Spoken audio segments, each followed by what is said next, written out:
అది నోరా ఇంకేమన్నా? అమ్మో ముందుకొస్తున్నాడు. అత్తయ్య నాటకాలు ఆడకండి.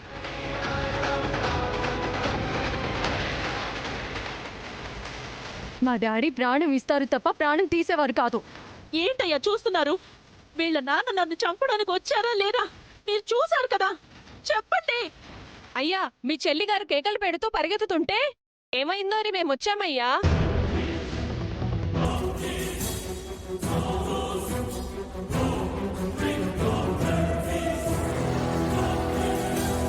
కిషోర్ గారు పద్మ నరుస్తూ ఆవిడ వెంట పడ్డం కూడా చూసామయ్యా.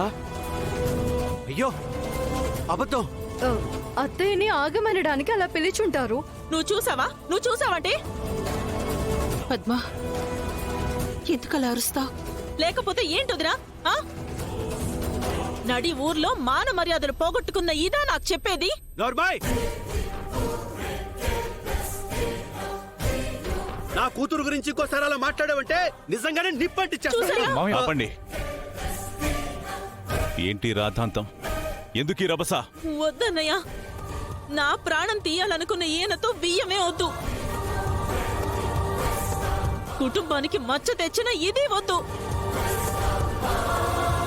చాలా మంచితనాన్ని కూడా నట్టేట ముంచే నీలాంటి ఆడదానికి కోడలుగా రావాల్సిన కర్మ నా కూతురికి పట్టలేదు.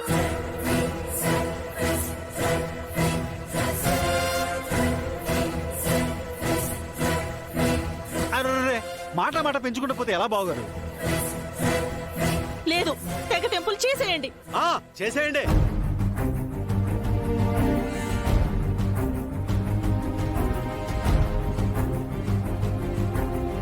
ఇరు వర్గాల వారికి సమ్మతం కాబట్టి. అబ్బా ఆపండి. ఇందాకటి నుంచి చూస్తున్నాను, మంట పెట్టాలని చూస్తున్నావు. రఘు, ఎవరిది నిజమో ఎవరిది నాటకమో తేల్చుకోవడానికన్నా ఊళ్ళో మన కుటుంబ గౌరవం పోకుండా ఉండాలంటే నువ్వే ఏదో ఒకటి తేల్చాలిరా.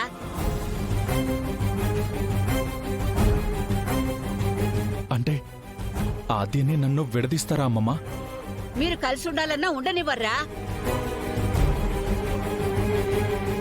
ఎవరికి చెప్పాలో అర్థం కావట్లేదు.